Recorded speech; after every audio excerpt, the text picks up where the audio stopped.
নবী করিম সাল্লাল্লাহু আলাইহি ওয়াসাল্লামের একটা পবিত্র অভ্যাস ছিল। নবী করিম সাল্লাল্লাহু আলাইহি ওয়াসাল্লাম প্রত্যেক দিন ফজরের নামাজ শেষ করে ডানে বামে সালাম ফিরানোর পরে নবী করিম সাল্লাল্লাহু আলাইহি ওয়াসাল্লাম সাহাবীদেরকে উদ্দেশ্য করে বলতেন, ও আমার সাহাবীরা, ও আমার সাহাবীরা, তোমরা কে কি স্বপ্ন দেখেছো? তোমাদের স্বপ্নের কথা আমাকে বলো। তোমাদের সকলের স্বপ্নের ব্যাখ্যা আমি করে দিব, স্বপ্নের তাবির করে দিব। প্রত্যেক দিনের মতো নবী করিম সাল্লাল্লাহু আলাইহি ওয়াসাল্লাম হঠাৎ একদিন এরকম ভাবে নামাজ শেষ করে সাহাবীদেরকে উদ্দেশ্য করে বললেন, ও আমার সাহাবীরা, তোমরা কে কি স্বপ্ন দেখেছো আমাকে বলো।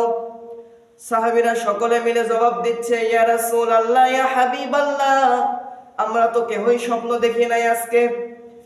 কিন্তু এরকম কিন্তু কখনোই হয় না, একটা মজলিসের মধ্যে কেউ না কেউ কিন্তু স্বপ্ন দেখে। কিন্তু আল্লাহ সুবহানাহু ওয়া তাআলা সেদিন এমন একটা বিষয় করে দিলেন, সেই দিন সাহাবীরা আর কোনো স্বপ্ন দেখলেন না।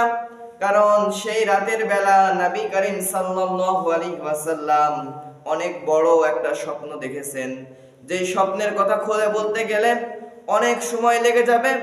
সেই জন্য সেই রাতের বেলা সাহাবীদেরকে আল্লাহ সুবহানাহু ওয়া তাআলা স্বপ্ন দেখালেন না।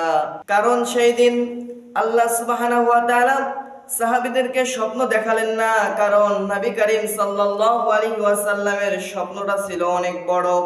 এই স্বপ্নের কথা ব্যাখ্যা করতে গেলে অনেক সময় লেগে যাবে, তার কারণে সাহাবীদেরকে সেই দিন আর স্বপ্ন দেখালেন না। এমন তো অবস্থায় নবী করিম সাল্লাল্লাহু আলাইহি ওয়াসাল্লাম সাহাবীদেরকে বলেন, ও আমার সাহাবীরা, তোমরা যেহেতু আজকে স্বপ্ন দেখো নাই, আমি আজকে একটা অনেক বড় স্বপ্ন দেখেছি, যে স্বপ্নের কথা তোমাদেরকে খুলে বলতে চাই।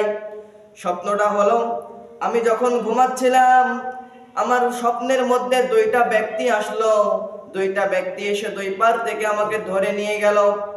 একটু দূর যাওয়ার পরে আমি দেখতে পেলাম একটি ব্যক্তি মাটিতে বসে আছে আর একটি ব্যক্তি দাঁড়িয়ে আছে। ওই দাঁড়ানো ব্যক্তির হাতে একটা লোহার কেঁচি রয়েছে। ওই কেঁচি দিয়ে আল্লাহ সুবহানাহু ওয়া তাআলার হুকুমে ওই ফেরেশতাগুলো ওই মানুষের গাল চির রাহা হে, উর্দু ভাষায় বলা হয়, তার গাল চিরতেছে।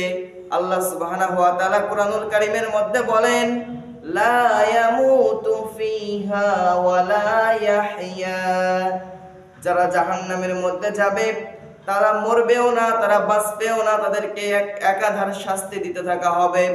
সেই রকম করে নবী করিম সাল্লাল্লাহু আলাইহি ওয়াসাল্লাম স্বপ্নের ব্যাখ্যা করে বলতেছেন, আমি যখন একটু সামনে গেলাম, গিয়ে আমি দেখতে পেলাম একটা ব্যক্তির গাল চিরা হচ্ছে, আর একটা গালে যখন কেঁচি ধরা হচ্ছে আবার অন্য গালটি আগের মতো হয়ে যাচ্ছে, এরকম করে তাকে কষ্ট দেওয়া হচ্ছে।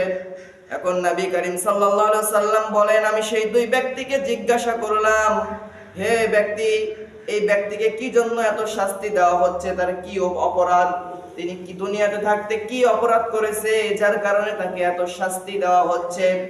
তখন সেই দুই ব্যক্তি বলতে লাগলো, ইয়া রাসূলুল্লাহ, ইয়া হাবিবাল্লাহ, আপনাকে সবকিছুই বলা হবে, আর একটু সামনে চলুন।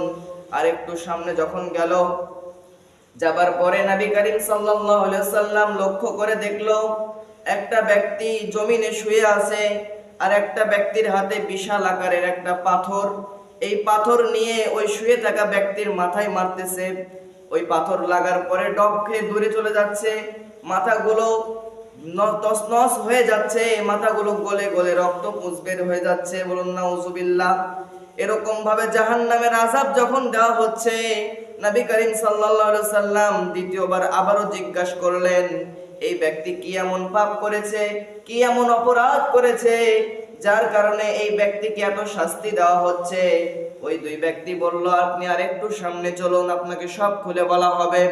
আর একটু সামনে যখন গেলেন, নবী করিম সাল্লাল্লাহু আলাইহি ওয়াসাল্লাম স্বপ্নের ব্যাখ্যায় বলেন, আমি যখন আর একটু সামনে গেলাম, যাওয়ার পরে আমি দেখতে পেলাম একটা গর্ত, আগুনের গর্তের মধ্যে মানুষদেরকে নিক্ষেপ করা হচ্ছে, ছুঁড়ে মারা হচ্ছে।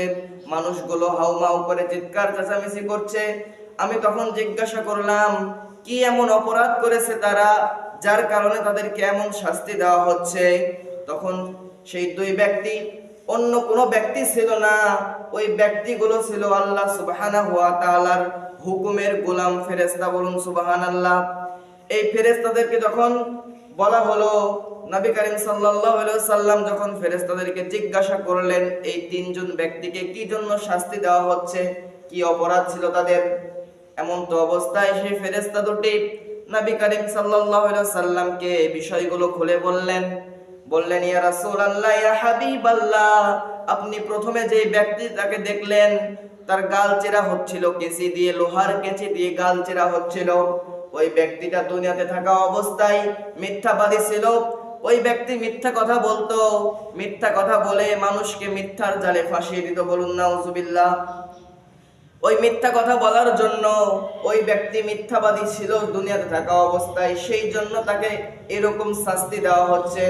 তখন বলা হলো দ্বিতীয় নম্বর যে ব্যক্তিকে শাস্তি দেওয়া হচ্ছিল সেই ব্যক্তি কি এমন অপরাধ করেছিল, তার মাথার মধ্যে কেন বারবার পাথর ছুঁড়ে মারা হচ্ছিল, এমন তো অবস্থায় তখন দুই ফেরেশতারা বলতে লাগলো ইয়া রাসূলুল্লাহ, ইয়া হাবিবাল্লাহ, তাদের মাথার মধ্যে পাথর মারা হচ্ছিল তার কারণ তারা দুনিয়াতে থাকতে বড় আলেম ছিল, বড় জ্ঞানী ব্যক্তি ছিল, যার কারণে তারা জ্ঞানী ছিল, আলেম ছিল, বড় বক্তা, বড় মুফতি, বড় মুহাদ্দিস ছিল, কিন্তু তারা কোনো সময় মানুষকে উপদেশ দিত না, ভালো কাজের উপদেশ দিত না। সব সময় তারা গুমরাহি করত, ভিতরে জ্ঞান অর্জন করে নিয়ে বসে থাকতো, মানুষকে ভালো কথা বলতো না, নিজে জানতো কিন্তু মানতো না, আমল করতো না, নিজে গুনাহের মধ্যে লিপ্ত থাকতো। সেই জন্য তাকে মাথার মধ্যে পাথর মারা হচ্ছে। বলুন নাউজুবিল্লাহ। তাহলে সম্মানিত ভাইরা আমার, আমরা যে দুইটি বিষয় জানতে পারলাম, প্রথম নম্বরে যার গাল চেরা হচ্ছিল এই ব্যক্তিটা দুনিয়াতে থাকা অবস্থায় মিথ্যাবাদী ছিল, আর দ্বিতীয় নম্বরে যার মাথার মধ্যে পাথর মারা হচ্ছিল এই ব্যক্তিটা দুনিয়াতে থাকা অবস্থায় বড় মুফতি, বড় মুহাদ্দিস, আলেম ছিল, কিন্তু মানুষকে কোনো উপদেশ দিত না, কোরআন এবং হাদিসের কথা বলতো না, নিজে গুমরাহি করত, নিজে পাপ করত, এই জন্য তাকে এরকম ভাবে শাস্তি দেওয়া হচ্ছিল। তিন নম্বর যে ব্যক্তিটাকে শাস্তি দেওয়া হচ্ছিল এই ব্যক্তি দুনিয়ার মধ্যে জেনাকার ছিল, সেই জন্য তাকে জাহান্নামের মধ্যে, আগুনের মধ্যে পোড়ানো হচ্ছিল। দুনিয়াতে যারা জেনা করে, যারা জেনাকারী, এদেরকে আল্লাহ সুবহানাহু ওয়া তাআলা জাহান্নামের আগুনের মধ্যে নিক্ষেপ করবে, তাদেরকে লেলিহান শিখার মধ্যে